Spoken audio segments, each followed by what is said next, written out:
Hello বন্ধুরা, সবাই কেমন আছো? আজকের একটা নতুন ছোটো মিনি ব্লগে তোমাদের অনেক অনেক স্বাগত। যারা ফেসবুক থেকে দেখছো আমার পেজটাকে অবশ্যই ফলো করে নেবে, আর যারা ইউটিউব থেকে দেখছো আমার চ্যানেলটাকে অবশ্যই সাবস্ক্রাইব করে নেবে। আর ভিডিওটা ভালো লাগলে একটা লাইক আর কমেন্ট কিন্তু অবশ্যই করে দিয়ে যাবে। আর এখানে দেখো, আজকে হলো আমার ছোট ভাইয়ের আশীর্বাদ। এখানে আমরা আশীর্বাদের তথ্য নিয়ে এখন বেরোবো। আর ওই যে নীল পাঞ্জাবি পরে বসে আছে, এই যে হাই করছে, ও হলো আমার ছোট ভাই। ও আমার ছোটোবেলার ক্রাইম পার্টনার। আমার সবচেয়ে বেশি ওর সঙ্গে খুনসুটি হতো প্রতিটা বিষয় নিয়ে।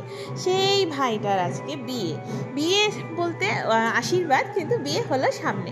কিন্তু আমি ভাবতেই পারছি না যে এই ছোট্ট ছেলেটা এখন বিয়ের বয়সী হয়ে গেছে, ওর এখন বিয়ে হচ্ছে। এখানে আমরা সব তথ্য সাজিয়ে এখানে সবাই মিলে এখন তথ্য নিয়ে বেরোবো। অতটা আমি রেকর্ড করতে পারিনি, কারণ বাড়ির মেয়ে তো আমি, খুব কাজ ছিল, ব্যস্ত ছিলাম সবার সঙ্গে কথাবার্তা সব দায়িত্ব নিয়ে। তো এখানে আমরা বেরিয়ে পড়েছি। এই হলো আমার পিসিমণি, আমার সেকেন্ড মা। আমার মায়ের পরে যে আমাকে সবচেয়ে বেশি স্নেহ মায়া মমতা দিয়ে বুকে জড়িয়ে বড় করেছে, সেই ব্যক্তি হলেন এই পিসিমণি। আমার প্রাণের থেকেও প্রিয় এই পিসি। আমরা বেরিয়ে পড়েছি, এখানে মেয়ের বাড়িতে এসে পৌঁছেও গেছি।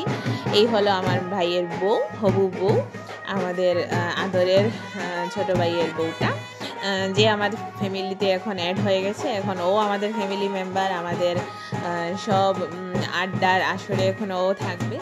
ভাবতেই অন্যরকম একটা ফিলিংস লাগছে যে এতদিন থেকে আমরা সব কাকা জেঠারা মিলে আমরা 10 ভাই আর 5 বোন। তো সেখানে কিছু কিছু ভাইদের বিয়ে হয়েছে, বোন সবারই বিয়ে হয়ে গেছে, শুধু একটা বাকি। আর এখন সবচেয়ে ছোট ভাই হলো ওর আজকে বিয়ে হচ্ছে। দারুণ একটা ফিলিংস, দারুণ একটা অনুভূতি। আমি ওকেও এটা বলছিলাম, কি রে তুই বিয়ে করে নিচ্ছিস? আমি ভাবতে পারছিলাম না আমার সেই ছোট্ট ভাইটা এখন বিয়ে করছে। তো যাই হোক, এখানে আমরা এসে গেছি। আমরা তো ভীষণ খুশি ছিলাম, কারণ আমরা মেয়ে নিতে এসেছি। কিন্তু মেয়ের বাড়ি সবাই ছিলেন খুব দুঃখিত, কারণ ওদের মেয়েকে ওদের বিয়ে দিয়ে দিচ্ছেন, মেয়ে পর হয়ে যাচ্ছে, সেই যে ফিলিংসটা হয় সেটাই। আর ওই যে ট্রলি খুলে কি ঘাটছেন, উনি হলেন আমার ছোট কাকু, ছেলের বাবা। আর উনি আমাদের ফ্যামিলির লাফটার ম্যান। উনি যেখানে থাকবেন তোমাকে হাসতেই হবে, না হেসে তুমি আর পারবে না।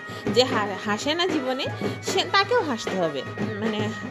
উনি হলেন, কি বলবো, ওনার প্রতিটা কথার মধ্যে একটা পাঞ্চ থাকে। তো এখানে সবাই মিলে আমরা আনন্দ করছিলাম, মজা করছিলাম। ওদের বাড়িটা বিশাল বড় একটা গ্রামের বাড়ি যেরকম হয়। ওদের ফ্যামিলি মেম্বার সবাই খুব ভালো ছিলেন, আমাদেরকে আমাকে স্পেশালি পুরো বাড়ি ঘুরে ঘুরে দেখালেন।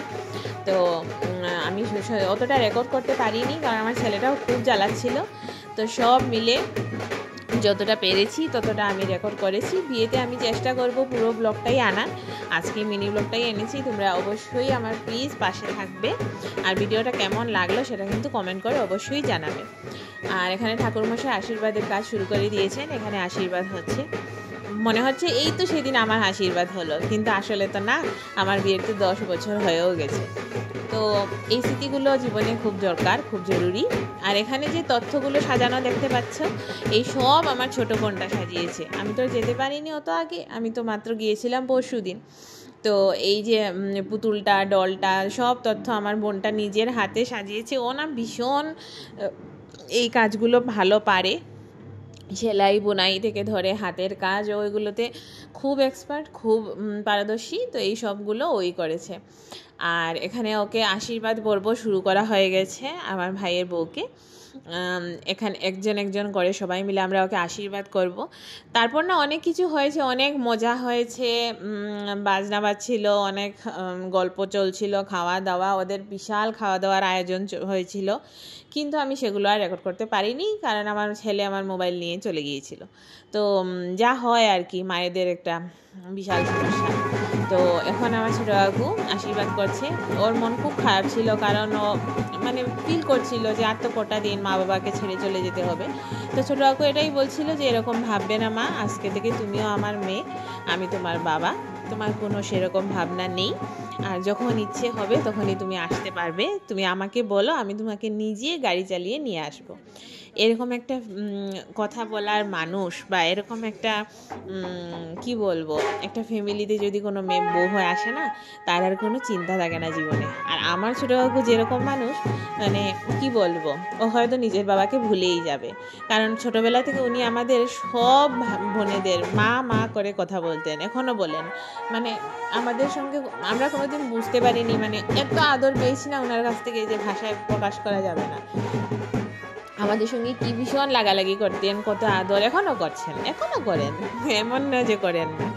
তো দারুণ একটা ব্যাপার ওটা। আমরাও ওকে বলছিলাম যে তুমি চিন্তা করো না, তুমি যে ফ্যামিলিতে আসছো তুমি ভুলে যাবে এই ফ্যামিলিতে এসে যে মানে তুমি অন্য ফ্যামিলিতে আসছো। এই ফ্যামিলিটি না সত্যি খুব ভালো। তো এখানে আশীর্বাদ পর্ব চলছে, ছোটো কাকু ওকে মিষ্টি খাইয়ে দিচ্ছে, আশীর্বাদ করছে। আর ওনার চোখটা খুব ভারী হয়ে আসছিল। আমরা সবাই ওকে, তারপর তো ভীষণ কান্না করেছি, আমরা সবাই মিলে ওকে শান্ত করার চেষ্টা করেছি। কিন্তু কি আর করা যাবে, এই দিনটা তো একদিন সবার জীবনেই আসে। দিনটা যেমন সুন্দর হয়, স্মৃতির খাতায় একটা নতুন পাতা যুক্ত হয়, তেমনি প্রত্যেকটা খুশির সঙ্গে একটা দুঃখও চলেই আসে। তো সেই দুঃখটাও চলে আসছিল আজকে বারবার। আর আমরা সবাই এটাই ওকে বলছিলাম যে ভাবনা নেই, চিন্তা নেই, কিচ্ছু হবে না, তুমি খুব ভালো থাকবে। এখানেও ছোটো কাকুকে প্রণাম করছিল, ছোটো কাকু বলছিল না রে মা, প্রণাম করবি না, তুই আমার মেয়ে। তারপর এখানে সবার আশীর্বাদ পর্ব এইভাবেই একজন একজন করে চলছিল, সবাই এক এক করে এসে ওকে আশীর্বাদ করছিলেন। তারপর চলে আসলাম আমি আর আমার হাজব্যান্ড, আমরা মিলে ওকে আশীর্বাদ করলাম। আমার না কীরকম জানি লাগছিল, মানে আমিও হলাম গিয়ে ভাইদের মধ্যে সবচেয়ে ছোট, বোনেদের মধ্যেও ছোট, আমার ছোট শুধু একটা বোন। আর আজকে আমি বড় বোন হিসাবে আশীর্বাদ করছি আমার ছোটো ভাইয়ের বউকে। মানে আমার একটা কীরকম জানি লাগছিল, কারণ নর্মালি তো সবাই আমার বড়, আমিও কারুর বড়, এটা যেন আমি মানতে পারছিলাম না নিজের মধ্যে। তো যাই হোক, ওকে আশীর্বাদ করছিলাম। আর ও মিষ্টি খেতে খেতে না টায়ার্ড হয়ে গেছিলো। তো আমাকে বলছিল দিদিভাই আর মিষ্টি দিও না, আর না, হাত দিয়ে ইশারা করছিল। তো আমি বললাম ঠিক আছে চলো, কোনো ব্যাপার না। আমি ওকে একটু জল খাইয়ে দিয়েছিলাম। আর এখানে আশীর্বাদ পর্ব শেষ হওয়ার পর হয়েছিল খাওয়া দাওয়া। তারপর সন্ধ্যের পর আমরা ফিরে এসেছিলাম। আজকে এই ব্লগটা না খুব ছোট হয়েছে, তোমরা সবাই কিন্তু ব্লগটা দেখবে, পুরোপুরি দেখবে, কেউ স্কিপ করবে না। আর বিয়েতে আমি বললাম তোমাদেরকে পুরো ব্লগটা আনার আমি পুরো চেষ্টা করব। এখানে মেয়ের বাবা, উনি হলেন মেয়ের বাবা, উনি যখন আশীর্বাদ করতে এসেছেন না, তখন ও আর নিজেকে সামলাতে পারেনি, একেবারে কান্নায় ফেটে পড়েছিল। কারণ বাবা তো, এই জিনিসগুলো সত্যি হয়, আমি নিজেও জানি এই জিনিসগুলো হয়। তো সারা জীবন ভালো থাকুক এই কামনা নিয়ে আজকের ব্লগটা এখানেই শেষ করছি। বাই।